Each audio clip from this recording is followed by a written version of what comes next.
இந்த நிகழ்ச்சி amazing facts ஊழியத்தின் நண்பர்களால் உங்களிடம் கொண்டு வரப்பட்டிருக்கிறது.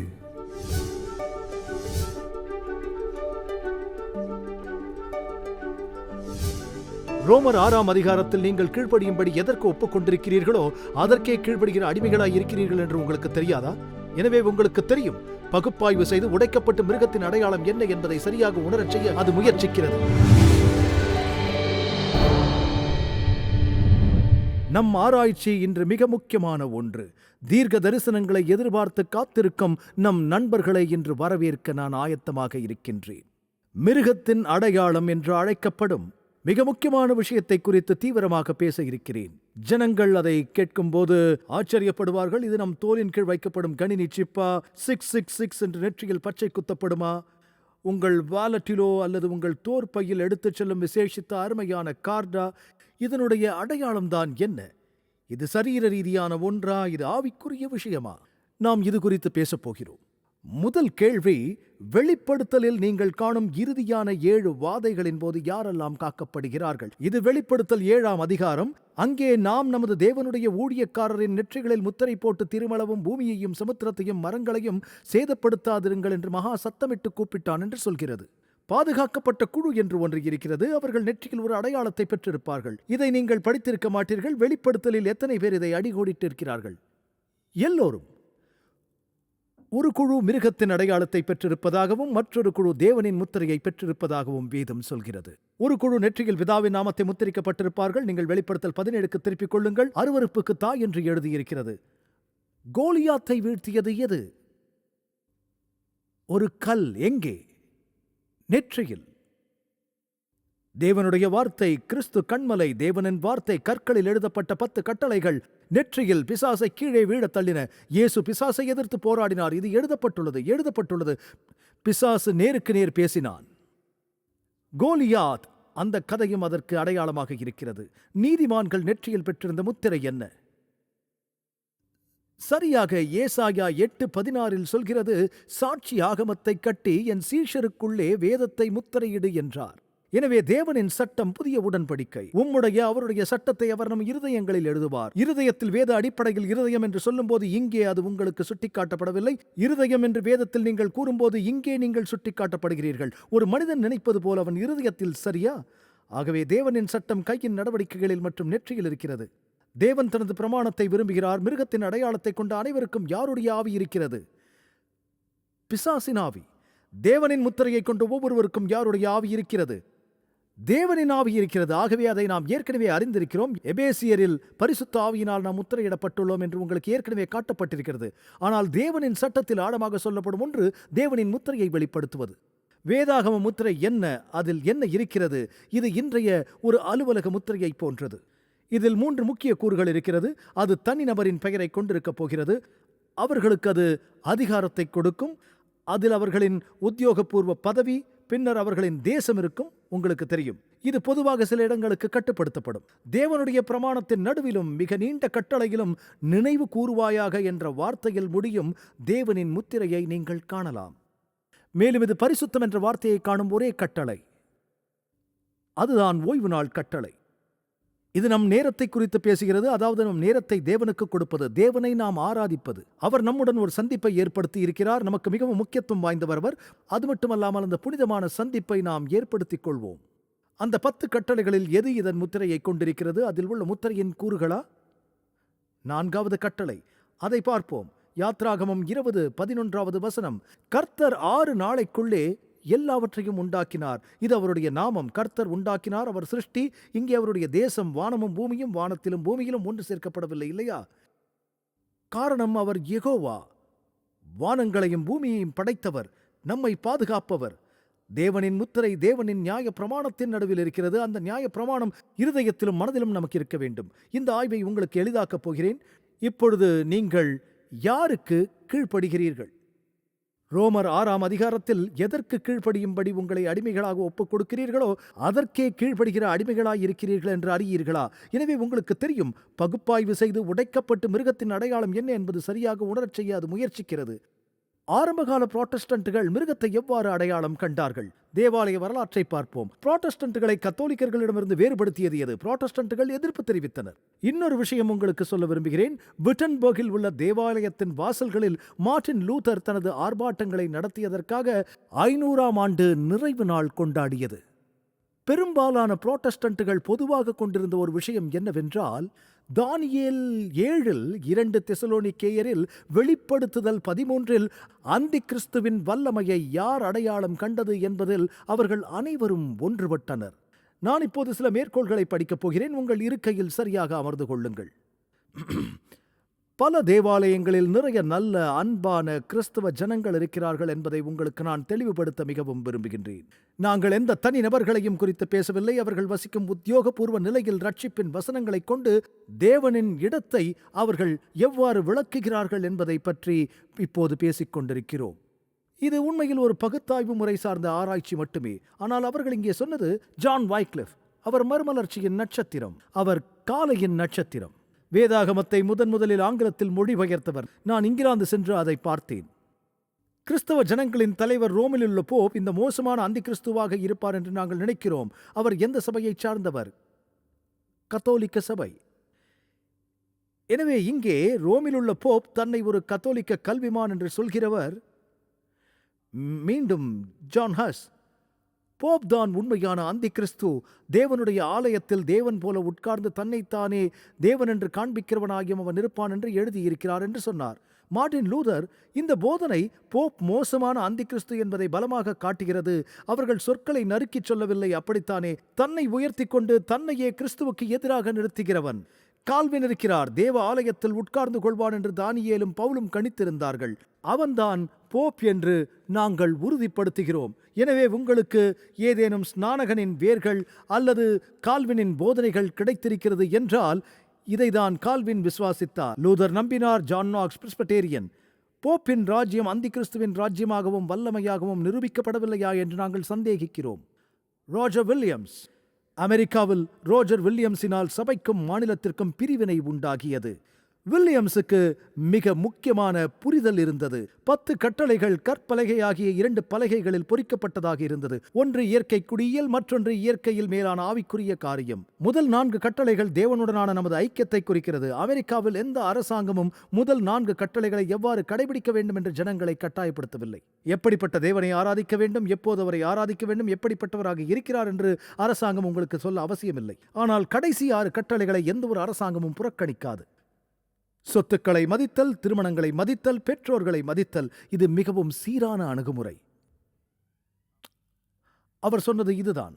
தேவனின் ஆலயத்தில் தேவனாக அமர்ந்திருக்கும் பூமியில் போலியான கிறிஸ்துவாக பிஷப் போப் குறித்து ஃபாஸ்டர் வில்லியம்ஸ் பேசினார். தேவன் என்று அழைத்து எல்லாவற்றிற்கும் மேலாக தன்னை உயர்த்தி கொண்டவன் மட்டுமல்ல, எல்லோருடைய ஆவியும் ஆத்மாவும் மனசாட்சிக்கும் மேலாக அவனுடைய அடிமைகளாக, ஆம் கிறிஸ்துவின் ஆவிக்கும் மேலாக என்று இதில் பேசியிருக்கிறார். ஜான் வெஸ்லி சொன்னார், அவன்தான் தேவன் என்று தன்னை அழைத்து எல்லாவற்றிற்கும் மேலாக உயர்த்திக் கொள்கிறான் அல்லது ஆராதிக்கப்படுகிறான். மிக மேலான வல்லமையும் மேலான மகிமையும் தனக்கு கொடுக்கப்பட வேண்டும் என விரும்புகிறவன் தேவனுக்கு மட்டுமே உரித்தான மகிமையை தனக்கு கேட்கிறவன். நீங்கள் வெஸ்ட்மின்ஸ்டரின் ஒப்புதல் வாக்குமூலத்தை படித்திருந்தால் பல புராட்டஸ்டன்ட்டுகள் இதை சொல்லி இருக்கிறார்கள். நீங்கள் என்றைக்காவது படித்திருப்பீர்கள்? கர்த்தராகிய இயேசு கிறிஸ்துவை தவிர வேறு யாரும் திருச்சபையின் தலைவராக இருக்க முடியாது. ரோம் போப்பாண்டவர் எந்த வகையிலும் அதற்கு தலைமை தாங்க முடியாது. ஏனென்றால் அவன் அந்தி கிறிஸ்து. அதாவது இது வரலாறு. அவர்கள் எதை நம்புகிறார்கள் என்பதை அறிந்து கொள்ள குறைந்தபட்சம் நீங்கள் கடமைப்பட்டிருக்கிறீர்கள். மனிதனின் பாவமும் கேட்டின் மகனும் கிறிஸ்துவுக்கு எதிராகவும் தேவனென்று அழைக்கப்படும் அனைத்திற்கும் எதிராகவும் தேவாலயத்தில் தன்னை உயர்த்திக் கொள்கிறார்கள். எல்லா பாதைகளும் ரோமுக்கு செல்கிறது என்ற புத்தகத்தில் சாட்சிகளின் பெரிய மேகம். இந்த பெயர்களை கேளுங்கள்: வைக்லிஃப், டின்டேல், லூதர், கால்வின், கிரான்மர், 7ஆம் நூற்றாண்டில் புன்யான். நீங்கள் யாத்ரிகர்களின் முன்னேற்றத்தை படித்திருப்பீர்கள். இது யாத்ரிகள் முன்னேற்ற ஆசிரியரின் பார்வை. கிங் ஜேம்ஸ் பதிப்பின் வேதாகம மொழிபெயர்ப்பாளர்கள் இதை ஒரு மாதிரியாக நம்பினார்கள். வெஸ்ட்மின்ஸ்டர் ஸ்நானாக அறிக்கைகளை வெளியிட்ட ஆண்கள், அவற்றில் ஒன்றை நான் உங்களுக்கு படித்தேன். சர் ஐசக் நியூட்டன், இந்த பெயரை கேள்விப்பட்டிருக்கிறீர்களா? இவர் வேதாகம அறிஞராகவும் இருந்தவர். வெஸ்லி, விட்ஃபீல்ட், ஜோனதான் எட்வர்ட்ஸ், சமீபத்தில் ஸ்பர்ஜன், பிரசங்கியாரின் இளவரசர், பிஷப் ஜே.சி. ராயல் மற்றும் டாக்டர் மார்ட்டின் லாயட் ஜோன்ஸ். இந்த ஆண்கள் அனைவரும் போப்பாண்டவரின் உத்தியோகத்தை அந்தி கிறிஸ்துவாக பார்த்தார்கள். அவர்கள், நீங்கள் வேதாகமத்தை படித்து தீர்க்க தரிசனத்தை ஆய்வு செய்ய போகிறீர்கள் என்றால் அது தவிர்க்க முடியாது என்று சொன்னார்கள். அரசாங்க ரீதியில் அது சரியானது அல்ல. விசேஷமாக இப்போது மிகவும் நல்லவரான போப் கிடைக்கப் பெற்றபோது அவர் ஒரு நல்ல தாழ்மையான மனிதர் போல் தெரிகிறது. அவர் முந்தைய போப் ரசிகர்களின் செல்வாக்கையும் தள்ளி வைத்து இருக்கிறவர். கடந்த கால வரலாற்றில் அவர் மன்னிப்பும் கேட்டு இருக்கிறார். இது அரசாங்க ரீதியில் சரியானதல்ல. குறைந்தபட்சம் நீங்கள் 500 ஆண்டுகள் 450 ஆண்டுகள் இது புராட்டஸ்டன்டின் நிலைப்பாடு என்பதை அறிந்து கொள்ள வேண்டும். கடந்த 50 ஆண்டுகளில் இதை குறித்து நீங்கள் அதிகம் கேட்டிருக்க மாட்டீர்கள். எங்கேயும் போய்விடாதீர்கள் நண்பர்களே. இன்னும் சிறிது நேரத்தில் இன்றைய நிகழ்ச்சிகளை காணப்போகிறீர்கள். வெளிப்படுத்தின விசேஷத்தில் இருக்கும் மிருகத்தின் முத்திரைதான் என்பது அநேகமாக மிகவும் சர்ச்சைக்குரிய பயத்தை தரும் காரியமாக இருக்கும்.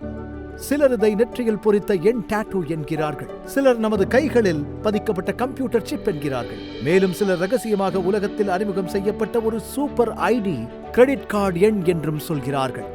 ஒருவேளை இந்த அச்சுறுத்தும் பிரச்சனையை குறித்து நீங்கள் குழம்பி இருப்பீர்கள் அல்லது சிறிது கவலை அடைந்திருப்பீர்கள். ஆனால் அதை விட்டு விடுங்கள்.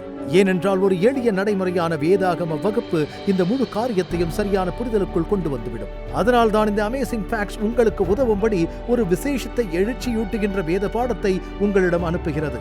அதுதான் மிருகத்தின் முத்திரை.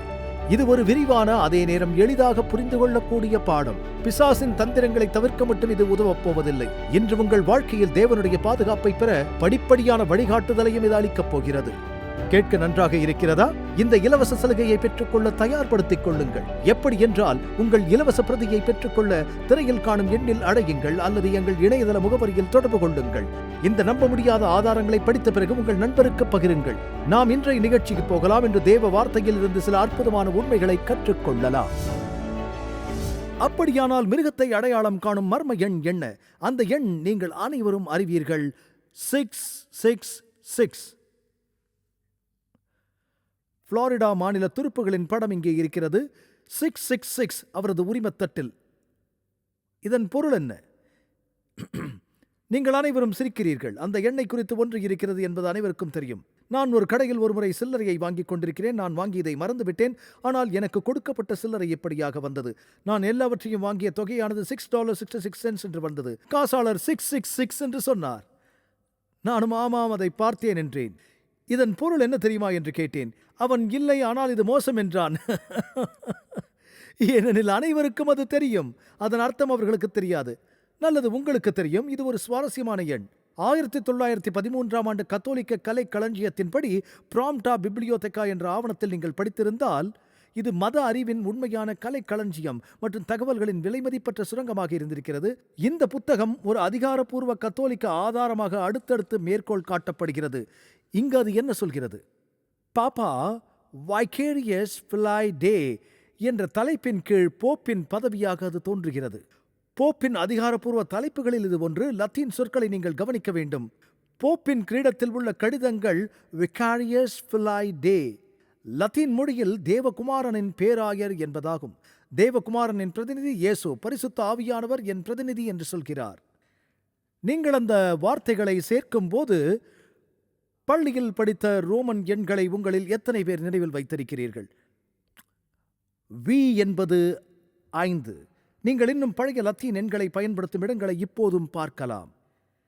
கடிதங்கள் எண்ணியல் மதிப்பை கொண்டிருக்கும், அனைத்தும் இல்லை, ஆனால் அவற்றில் சில எண் மதிப்பை கொண்டிருக்கும். அந்த தலைப்பு அந்த எண்களின் உண்மையான மதிப்பை நீங்கள் மிக எளிமையாக சேர்க்கும் போது வைகாரியஸ் வரை 112 சேரும், பிலியாய் வரை 53 சேரும் மற்றும் டியாய் 501 ஆகும்.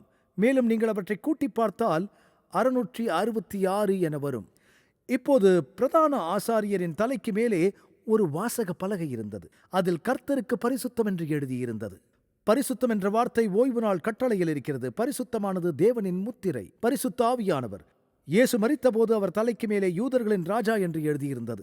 இங்கே குறைந்தது சில சந்தர்ப்பங்களில் போப் வைகாரியஸ் பிலாய் டே, நான் ஆண்டவரின் பிரதிநிதி என்று சொல்கிற கிரீடத்தை அணிந்திருக்கிறார். இப்போது மீண்டும் நான் உறுதியாக சொல்ல விரும்புகிறேன், இங்கேதான் சில ஆண்டுகளுக்கு முன்பு போப் பெனடிக்ட், அவர் கிட்டத்தட்ட இப்படிப்பட்ட கிரீடத்துடன் தோன்றியதில்லை. அவர் வஸ்திரங்களை மாற்ற விரும்பினார். போப் பிரான்சிஸ் அதிக அலங்காரமாக இருந்தார். இப்போது அவர் இங்கு அணிந்திருப்பது நீங்கள் காணும் 3வது கிரீடம். வலப்புறம் போப்பாண்டவர் கிரீடங்களில் பெரும்பாலானவை 3 கிரீடங்களை கொண்டிருக்கும். அதன் பொருள் பரலோகத்தின் ராஜா, பூமியின் ராஜா, பாவ சுத்திகரிப்பின் ராஜா. 3 அடுக்கு கிரீடம் போப் மட்டுமே அணிய அனுமதிக்கப்படுவார். பண்டைய கால கிரீடங்களில் சில அதிகாரப்பூர்வ தலைப்பை அந்த பலகைகள் கொண்டிருந்தன. நீங்கள் இன்னும் அதை நம்பவில்லை என்றால் ஜான் பால் II எழுதிய புத்தகத்தை நம்பலாம். இது நம்பிக்கையின் நுழைவாயிற் படிக்கல் என்று அழைக்கப்படுகிறது. கத்தோலிக்க திருச்சபையின் தலைவர் பக்கம் 3 விசுவாசத்தால் இயேசு கிறிஸ்துவின் பிரதிநிதி என்று வரையறுக்கப்படுகிறது. திருத்துவத்தின் சர்வ வல்லமையுள்ள தேவனின் இரண்டாவது நபரின் இடத்தை பிடிக்கும் தேவகுமாரனை குறிக்கும் பூமியில் உள்ள மனிதன் போப் என கருதப்படுகிறார். போப் பூமியில் இருக்கும் மனிதனாக சொல்லப்படுகிறவர். அவரது இடத்தை பிடிக்க தேவனுடைய குமாரனுக்கான விகாரவர், தேவகுமாரனுடைய விகாரவர். அதற்குத்தான் வைகாரியஸ் ஃபிலேடே பிரதிநிதித்துவப்படுத்துகிறார். ஆகவே மிருக அடையாளத்தின் அதிகாரம் என்ன? இப்போது நாம் இன்னும் குறிப்பாக அடையாளத்திற்கு வருவோம். தேவ முத்திரை நியாயப் பிரமாணத்தில் இருக்கிறது என்பதை நாம் கற்றுக்கொண்டோம். அது பரிசுத்த ஆவியானவர், குறிப்பாக ஓய்வு நாளை அது குறிக்கிறது. இப்போது நான் உங்களுக்கு கத்தோலிக்க வேத பாட நூலிலிருந்து படிக்கப் போகிறேன். கத்தோலிக்க வேத பாட நூல் கேள்வி பதில் முறையை பயன்படுத்துகிறது. கேள்வி: எந்த நாள் ஓய்வு நாள்? பதில்: சனிக்கிழமை ஓய்வு நாள். இது அடுத்த கேள்வியை கேட்கும். சனிக்கிழமைக்கு பதிலாக ஞாயிற்றுக்கிழமையை நாம் ஏன் கடைபிடிக்கிறோம்? பதில்: பூர்வமான கத்தோலிக்க திருச்சபை ஆராதனை பலியை சனிக்கிழமையிலிருந்து ஞாயிற்றுக்கிழமைக்கு மாற்றினதால் சனிக்கிழமைக்கு பதிலாக ஞாயிற்றுக்கிழமையை அனுசரிக்கிறோம். என்ன நடந்தது என்பதை நீங்கள் தெரிந்து கொள்ள விரும்பினால், அது இயேசுவால் செய்யப்படவில்லை, அது அப்போஸ்தலர்களால் நடக்கவில்லை. இது நூற்றுக்கணக்கான ஆண்டுகளுக்கு பிறகு நடந்தது. அது படிப்படியாக நடந்தது. ஒரு பகுதி காரணம் என்னவென்றால், ரோமானியர்கள் யூதர்களுக்கு எதிராக போராடத் தொடங்கியதும், அவர்கள் மீண்டும் இஸ்ரேலை கைப்பற்றியதும் அவர்கள் நகரத்தை அழித்தார்கள். யூதர்கள் அவர்கள் ரோமுக்கு ஆதரவாகி கிறிஸ்தவத்தை யூத மதத்துடன் தொடர்பு படுத்தினார்கள். நல்லது, கிறிஸ்தவர்கள் யூதர்களிடமிருந்து தங்களை தூர விலக்கிக் கொள்ள விரும்பினார்கள். கான்ஸ்டன்டைனின் மாற்றத்தை தொடர்ந்து அவர்கள் இதோ புறமதத்தினர் வைத்திருக்கும் நாளை நாம் ஏன் வைத்துக் கொள்ளக்கூடாது? முதல் நாள் சூரியனின் நாள். ஏனென்றால் அது சூரிய வழிபாட்டை பற்றியது. அது உயிர்த்தெழுதல் நாள். சபை தலைவர்கள் அதை விவாதிக்கத் தொடங்கினர். ஆனால் அதற்கு எந்த வசனமும் இல்லை. இது ஒரு மனிதனால் உருவாக்கப்பட்ட சட்டம். மனிதர்களின் மரபுகளை ஏன் கடைபிடித்து தேவனின் கட்டளையை ஒதுக்கி வைக்க வேண்டும்? ஆகவே கடைசி நாட்களில் தேவன் ஜனங்களை மீண்டும் அவரது வார்த்தைக்கு கீழ்ப்படிய அழைக்கிறார். ஓய்வு நாள் சத்திய காரியத்தில் மட்டுமல்ல, பல காரியங்களிலும் இந்த மேற்கோளை இங்கே முடிக்கிறேன். இதில் சொல்லப்படுகிறது, உங்களுக்கு வேறு வழி இருக்கிறதா? கேள்வி: பண்டிகைக்கான நியமங்களை நிறுவ சபைகளுக்கு அதிகாரம் உள்ளது என்பதை நிரூபிக்க உங்களுக்கு வேறு வழி இருக்கிறதா? பதில்: ஆம் என்பதே. அவளுக்கு அத்தகைய சக்தி இல்லாதிருந்தால் எல்லா நவீன மதவாதிகளும் அவளுடன் உடன்படுமாறு அவள் செய்திருக்க முடியாது. அனைத்துமே அல்ல, ஆனால் பலர் வாரத்தின் 7ஆம் நாளான சனிக்கிழமைக்கு மாற்றாக வாரத்தின் முதல் நாளான ஞாயிற்றுக்கிழமையை அனுசரிப்புக்கு மாற்ற முடியாது. வாரத்தின் 7ஆம் நாள் சனிக்கிழமையை கடைபிடிப்பதற்கு வேதாகம பூர்வ அதிகாரம் இல்லாத ஒரு மாற்றம். கத்தோலிக்க வேதாகமத்தில் சரியாக அவர்கள் இது வேதாகம அடிப்படையிலானது அல்ல என்பதை சுதந்திரமாக ஒப்புக்கொண்டார்கள். நாங்கள் அதை எங்கள் சொந்த அதிகாரத்தின் உணர்வால் செய்தோம். இயேசுதேவன் சொன்னதை விட தேவாலயம் சொல்வதையும் போப் சொல்வதையும் மதிப்புமிக்கது என்று அவர்கள் சொல்கிறவர்கள். கர்த்தர் தனது விரலால் எழுதி கொடுத்ததை விட எனக்கு மேன்மையான எந்த உடன்பாடும் இதில் இல்லை. இது ஒரு பிரச்சனை. கடைசியாக, நீங்கள் யாரை ஆராதிக்கிறீர்கள்? நீங்கள் யாருக்கு கீழ்ப்படுகிறீர்கள்? மிருகத்தின் அடையாளத்திற்கா அல்லது தேவனின் முத்திரை புலப்படும் அடையாளத்திற்கா? இப்போது இதை தெளிவுபடுத்தி இருக்கிறேன் என்று நினைக்கிறேன். கையில் என்றால் என்ன? செயல்களில், சிரசில், எண்ணங்களில். சில வசனங்கள். எபிரேயர் 10:16. நான் என்னுடைய பிரமாணங்களை அவர்களுடைய இருதயங்களில் வைத்து அவைகளை அவர்களுடைய மனதில் எழுதுவேன் என்று கர்த்தர் சொல்கிறார். பிரசங்கி 9:10 உன் கைக்கு நேரிடுகிறது எதுவோ அதை உன் பெலத்தோடே செய் என்று சொல்கிறது. அது ஒரு குறியீடு. உங்கள் கை என்பது உங்கள் செயல்களை குறிக்கிறது, இல்லையா? ஏசாயா 59:6 அவர்கள் கிரியையை அக்கிரம கிரியைகள், கொடூரமான செய்கைகள் அவர் கைகளில் இருக்கிறது என்று நீங்கள் மீண்டும் படிக்கலாம். உங்கள் கைகளில் வன்முறை என்ற செயல் இருக்காது. இது செயல்களை குறிக்கும் ஒன்று. எனவே ஒருவர் நெற்றியில் மிருகத்தின் அடையாளத்தை பெறும்போது அது அவர்களின் ஆராதனையை பேசுகிறது. ஒருவேளை அவர்கள் உண்மையுள்ளவர்களாக இருக்கலாம், ஆனால் அவர்கள் தேவனின் நியமங்களுக்கு பதிலாக மிருகத்தின் சட்டங்களை ஆராதிப்பார்கள். சிலர் ஒப்புக்கொள்ள மாட்டார்கள், ஆனால் அவர்கள் அதை செய்வார்கள். இது அவர்களின் செயல்களில் இருக்கிறது, அது அவர்களின் இருதயத்தில் இல்லை. ஆனால் மிருகம் அதன் வல்லமையையும் அதிகாரத்தையும் குறிக்க ஒரு அடையாளத்தை கொண்டு இருக்கிறது என்று அது சொல்கிறது. தேவன் அவருடைய வல்லமை மற்றும் அதிகாரத்தின் அடையாளத்தை உடையவராக இருக்கிறாரா? உடையவராக இருக்கிறார். கர்த்தருக்கு ஸ்தோத்திரம். எசேக்கியேல் 20:12 வாசியுங்கள். நான் தங்களை பரிசுத்தம் பண்ணுகிற கர்த்தர் என்று அவர்கள் அறியும்படிக்கு எனக்கும் அவர்களுக்கும் அடையாளமாயிருப்பதற்கான என் ஓய்வு நாட்களையும் அவர்களுக்கு கட்டளையிட்டேன். எசேக்கியேல் 20:20 இதே போன்ற வசனம். அவர் கூறுகிறார், என் ஓய்வு நாட்களை பரிசுத்தமாக்குங்கள், நான் உங்கள் தேவனாகிய கர்த்தர் என்று நீங்கள் அறியும்படிக்கு அவைகள் எனக்கும் உங்களுக்கும் அடையாளமாயிருக்கும் என்றேன் என்று. இது ஒரு அடையாளம். ஓய்வு நாள் கட்டளை குறித்து வித்தியாசமாக ஏதோ இருக்கிறது. ஒரு நபருக்கு உங்கள் நேரத்தை கொடுப்பதை விட உங்கள் பணத்தை அவர்களுக்கு கொடுத்து உதவுவது சுலபம். உண்மையில் நீங்கள் என்னை ஆராதிக்கிறீர்களா? நன்கொடை அல்ல. உங்கள் வாழ்க்கையை நான் விரும்புகிறேன். நேரம் என்பது கஷ்டமான வாழ்க்கையால் ஆனது. எனக்கு உங்கள் அன்பு வேண்டும். நீங்கள் யாருடனும் நேரத்தை செலவிடாமல் உங்களுக்கு அன்பின் ஐக்கியம் உண்டாகாது. நீ இஸ்ரவேல் புத்திரரை நோக்கி, நீங்கள் என் ஓய்வு நாட்களை ஆசரிக்க வேண்டும். உங்களை பரிசுத்தப்படுத்துகிற கர்த்தர் நான் என்பதை நீங்கள் அறியும்படி இது உங்கள் தலைமுறை தோறும் எனக்கும் உங்களுக்கும் அடையாளமாயிருக்கும். அவர் நம்மை உருவாக்கி மீண்டும் உருவாக்க அவரால் முடியும் என்பதை நிரூபிக்க ஓய்வு நாள் நமக்கு இன்னும் தேவையா? பரிசுத்தத்துக்காகவும் மன்னிப்புக்காகவும் நாம் ஜெபிக்கும் போதெல்லாம் ஓய்வு நாளை தேவன் அந்த நாளை பரிசுத்தப்படுத்த முடியுமானால் அவர் நம்மையும் பரிசுத்தப்படுத்த முடியும் என்பதற்கான அடையாளம் அது. தானியேல் 7:25 காலங்களையும் பிரமாணங்களையும் மாற்ற நினைப்பான். கட்டளை ஒன்று மட்டுமே நேரம் மற்றும் நியாய பிரமாணத்தை உங்களுக்கு சுட்டிக்காட்ட முடியும். இந்த நாளை உங்களிடம் மேற்கோள் காட்டியிருக்கிறோம். சட்டங்களை ரத்து செய்வதற்கும் எல்லாவற்றையும் தவிர்த்து கிறிஸ்துவின் கட்டளைகளை கூட வழங்குவதற்கும் போப்பிற்கு அதிகாரம் உண்டு. நான் மேன்மையாக உடன்பட மாட்டேன் என்று சொல்லி பின்பு அவர்கள் சுதந்திரமாக ஒப்புக்கொள்வார்கள். அது இங்கே கூறுகிறது. நிச்சயமாக கத்தோலிக்க திருச்சபை இந்த மாற்றத்தை அவளது செயல் என்று கூறுகிறது. மேலும் இந்த செயல் ஒரு அடையாளமாகும். இது அக்டோபர் 28, 1895 CF கார்டினல் கிப்சனின் கீழ் பணியாற்றிய தாமஸிடமிருந்து வந்த கடிதம். அவர்கள் ஒப்புக்கொள்கிறார்கள், ஆம், ஓய்வு நாளை மாற்றினோம் என்று. திருச்சபையின் அதிகாரம் மற்றும் மத விவகாரங்களில் அதிகாரமும் வல்லமையும் அடையாளமாக இருக்கிறது என்று அவர்கள் சொல்கிறார்கள். ஒரு கத்தோலிக்க தேவாலயத்தின் முன் நான் எடுத்த 10 கட்டளைகளில் நகல் இருக்கிறது. 2வது கட்டளை அதில் இல்லை என்பதை நீங்கள் கவனிக்கலாம். அவர்கள் 10வது கட்டளையை 2ஆக பிரிக்கிறார்கள். உருவ வழிபாடு பற்றிய கட்டளையை நீக்கிவிட்டார்கள். ஓய்வு நாள் கட்டளையை 3ஆவதாக ஆக்கிவிட்டார்கள். பரிசுத்த ஓய்வு நாள் சனிக்கிழமையிலிருந்து ஞாயிற்றுக்கிழமைக்கு மாற்றப்பட்டது. வேதங்களில் குறிப்பிடப்பட்டுள்ள எந்த ஆதாரங்களிலுமிருந்தும் அல்ல, ஆனால் தேவாலயத்தின் சொந்த அதிகாரத்தின் உணர்விலிருந்து. இந்த மேற்கோளை கவனியுங்கள். ஒரே அதிகாரமாக வேதங்கள் இருக்க வேண்டும் என்று நினைக்கும் ஜனங்கள் தர்க்க ரீதியாக 7ஆம் நாள் அட்வென்டிஸ்டுகளாக மாறி சனிக்கிழமையை பரிசுத்த நாளாக அனுசரிக்கிறார்கள். புனித கேத்தரின் கத்தோலிக்க தேவாலயத்திலிருந்து May 21, 1995 அந்த பதிவின் ஒப்புதலுக்கு மிக்க நன்றி. நாங்கள் அதை எழுதவில்லை. ஆனால் அவர்கள் சொல்வது சரிதான். அவர்கள் கவனியுங்கள், நீங்கள் வேதாகமத்தின்படி பின்பற்றப் போகிறீர்கள் என்றால் நீங்கள் தர்க்க ரீதியாக 7ஆம் நாள் அட்வென்டிஸ்டுகளாக இருக்க வேண்டும். 10 கட்டளைகளை உண்மையில் கடைபிடிக்காத அவர்கள் பெரும்பாலான கிறிஸ்தவர்களை கேலி செய்கிறார்கள். அப்போஸ்தலர் 5:29 தேவனுக்கு கீழ்ப்படுகிறதே அவசியமாயிருக்கிறது என்றார்கள். இவைகளிலெல்லாம் உங்கள் தேவன் யார்? நீங்கள் எல்லாம் கீழ்ப்படுகிற ஊழியர்கள். கடைசி நாட்களில் பெரிய பிரச்சனை ஆராதனை. ஒன்று மிருகத்தை ஆராதிக்கும்படி அல்லது யெகோவாவை ஆராதிக்கும்படி அவர்களுக்கு சொல்லப்பட வேண்டும். நாம் ஆராதிக்க வேண்டும் என்று அவர் எவ்வாறு குறிப்பிடுகிறார்? 10 கட்டளைகளில் விளக்குகிறார். நீங்கள் இயேசுவை ஏற்றுக்கொள்ளவும் அவரை முழுமையாக பின்பற்றவும் முடிவு செய்தால் என்ன நடக்கும்? கிறிஸ்து, நான் சாந்தமும் மனத்தாழ்மையுமாயிருக்கிறேன். என் நுகத்தை உங்கள் மேல் ஏற்றுக்கொண்டு என்னிடத்தில் கற்றுக்கொள்ளுங்கள். அப்பொழுது உங்கள் ஆத்துமாக்களுக்கு இளைப்பாறுதல் கிடைக்கும். இளைப்பாறுதலை பரலோகத்தில் அனுபவிக்கப் போவது யார்? வெளிப்படுத்தல் 15ஆம் அதிகாரத்தில் நீங்கள் இதை படித்தீர்கள். வெளிப்படுத்தலுடன் தொடங்கவும் முடிக்கவும் நாங்கள் விரும்புகிறோம். அதில் அக்னி கலந்த கண்ணாடி கடல் போன்ற ஒரு கடலையும் மிருகத்திற்கும் அதன் சுரூபத்திற்கும் அதன் முத்திரைக்கும் அதன் நாமத்தின் இலக்கத்திற்கும் உள்ளாகாமல் ஜெயம் கொண்டவர்கள் தேவ சுரமண்டலங்களை பிடித்துக்கொண்டு அந்த கண்ணாடி கடல் அருகே நிற்கிறதையும் கண்டேன். அங்கே அவர்கள் பரலோகத்திற்கு என்று மீட்கப்பட்டவர்கள், அவர்கள் ரட்சிக்கப்பட்டவர்கள், அவர்கள் அந்த இளைப்பாறுதலை பெற்றிருக்கிறார்கள். அவர்கள் சத்தியத்தை ஏற்றுக்கொண்டவர்கள், அவர்கள் தேவனின் முத்திரையை பெற்றவர்கள், அவர்கள் மிருகத்தின் அடையாளத்திலிருந்து திருப்பப்பட்டவர்கள். நீங்கள் சத்தியத்திற்காக ஒரு நிலைப்பாட்டை எடுக்கும் போது நீங்கள் சில போராட்டங்களை அனுபவிக்கக்கூடும். மேலும் என்னை பின்பற்றுங்கள், அது எளிதாக இருக்கும் என்று இயேசு ஒருபோதும் சொன்னதில்லை. அவர், நீங்கள் என்னை நேசிக்கிறீர்களானால் உங்கள் சிலுவையை எடுத்துக்கொண்டு என்னை பின்பற்ற வேண்டும் என்றுதான் சொன்னார். ஆனால் வாக்குத்தத்தம் என்னவென்றால், நீங்கள் சமாதானத்தையும் இளைப்பாறுதலையும் பெற ஒரே வழி இதுதான். உங்கள் வாழ்க்கையை காப்பாற்றி உங்களுக்காக வாழ நீங்கள் விரும்பினால் நீங்கள் அதை இழந்து போவீர்கள்.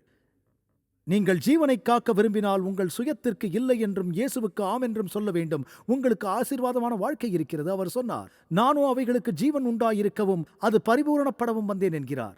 எனவே மிருகத்தின் அடையாளம், ஓய்வு நாள், சத்தியம் போன்ற விஷயங்களை கற்றுக்கொள்ளும் போது அது உங்களுக்கு தொந்தரவாக கஷ்டமாக இருக்கிறதா? சரி, அது இப்போதும் இருக்கலாம். ஓய்வு நாள் சபிக்கப்பட்டதா? ஆசீர்வதிக்கப்பட்டதா? ஆசீர்வதிக்கப்பட்டது. அவர் உங்களை ஆசீர்வதிக்க விரும்புகிறார். அநேக ஜனங்கள் இதை பார்த்து கொண்டிருக்கிறீர்கள். இது உண்மை என்று உங்களுக்கு தெரியும். இது வேதத்தில் இருப்பது உங்களுக்கு தெரியும். இந்த நாட்களில் ஒன்றை நீங்கள் செய்ய திட்டமிட வேண்டும். ஆனால் போதகர் டக், நான் இப்போது இதை செய்தால் நான் என் சபையிலிருந்து வெளியேற்றப்படுவேன். இதற்காக இப்போது ஒரு நிலைப்பாட்டை எடுத்தால் என் குடும்பம், நாங்கள் இதில் இருக்கிறோம், அவர்கள் என்னை கண்டிக்கப் போகிறார்கள். சத்தியத்திற்காக ஒரு நிலைப்பாட்டை ஜனங்கள் எடுக்கிற போது எங்களுடன் பேச வேண்டாம் என்று சொன்னார்கள். நான் என் வேலையை இழக்கப் போகிறேன்.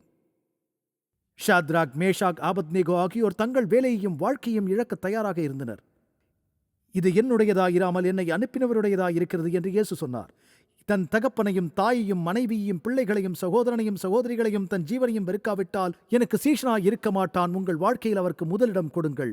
நீங்கள் அவருக்கு முதலிடம் கொடுக்கும் போது எல்லாவற்றையும் அவர் உங்களுக்கு சொல்கிறார். இயேசு தொடர்ந்து சொல்கிறார், என் நாமத்தின் நிமித்தம் வீட்டையாவது, சகோதரரையாவது, சகோதரிகளையாவது, தகப்பனையாவது, தாயையாவது, மனைவியாவது, பிள்ளைகளையாவது, நிலங்களையாவது விட்டவன் எவனோ அவன் நூறத்தனையாய் அடைந்து நித்திய ஜீவனையும் சுதந்திரித்துக் கொள்வான் என்று. உபத்திரவங்கள் இருக்கலாம், உங்களுக்கு நூறத்தனை அதிகமாக ஆசீர்வாதத்தை தருவார். சுதந்திரிக்கப் போகிற உலகில் நித்திய ஜீவன் உண்டு. சோதனைகள் வரப்போகிறது, சிலுவைகள், பாடுகள் இருக்கும். வாழ்க்கை கடினமானது. அதை இழக்கப் போவது மிகவும் கடினம். நீங்கள் அவரை நிராகரிப்பதால் தேவன் உங்களுக்கு வாசம் செய்ய மாட்டார். உங்கள் எதிர்காலத்தில் எந்த சமாதானமும் இல்லாமல் போய் அது உங்களுக்கு மிகவும் வேதனையை கொண்டு வரும். இந்த காரியங்களை நாங்கள் பகிர்ந்து கொண்டிருக்கிறோம். இது எல்லாவற்றையும் குறித்தது, ஒரு கட்டளையை குறித்தது மட்டுமல்ல. இது இருதயத்தை பற்றியது. உங்கள் இருதயங்களை தேவனுக்கு ஒப்புக் கொடுங்கள். ஆண்டவரே, நீங்களே என் வாழ்க்கையில் முதன்மையாக இருக்க வேண்டும். 100% உமக்கு ஆம் என்று நான் சொல்ல தயாராக இருக்கிறேன். இயேசு நான் 50-50 கொடுக்கிறவர் அல்ல. 50% உலகத்தை வைத்து 50% என்னை வைத்து இருந்தால் நீங்கள் என்னுடன் அல்லது எதிராக இருப்பீர்கள்.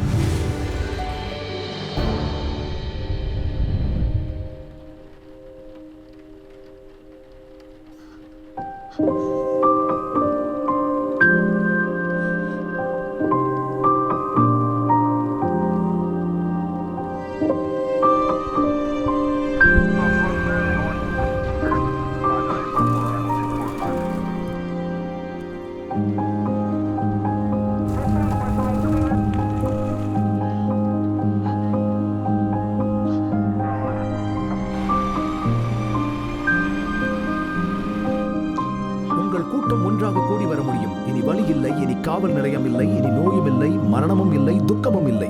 மேலும் அன்பான நண்பர்களே, நம் உலகில் இந்த வேதனையும் துயரமும் நாம் அனுபவிக்க வேண்டும் என்பது நம் தேவனின் நோக்கமில்லை. அவர் தனது சித்தமான யாவையும் நமக்கென வைத்துப் போயிருக்கிறார். சாந்த குணமுள்ளவர்கள் பாக்கியவான்கள். நான் பசியாய் இருந்தேன், நீங்கள் எனக்கு போஜனம் கொடுத்தீர்கள். மிகவும் சிறியவர்களாகிய இவர்களில் ஒருவனுக்கு என் சகோதரா எதை செய்யாதிருந்தீர்களோ அதை எனக்கே செய்யாதிருந்தீர்கள்.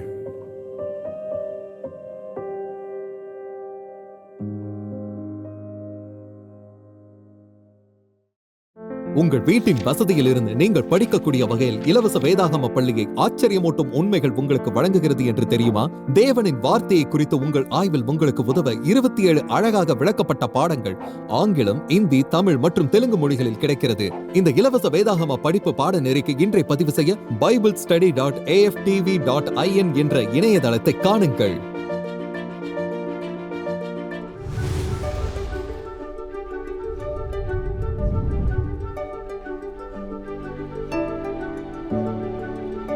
இன்றைய இலவச சலுகையை விண்ணப்பிக்க மறந்து விடாதீர்கள். அது நிச்சயம் ஆசீர்வாதமாக இருக்கும். உங்களது தொடர்ச்சியான ஆதரவுக்கு நன்றி. நாங்கள் இயேசு கிறிஸ்துவின் சுவிசேஷத்தை உலகெங்கிலும் கொண்டு செல்கிறதால் நீங்கள் அடுத்த வாரம் இணைந்திருக்க உதவி செய்து கர்த்தருடைய வேத வார்த்தையில் மூழ்கி அற்புத உண்மைகளை ஆராயச் செய்வோம்.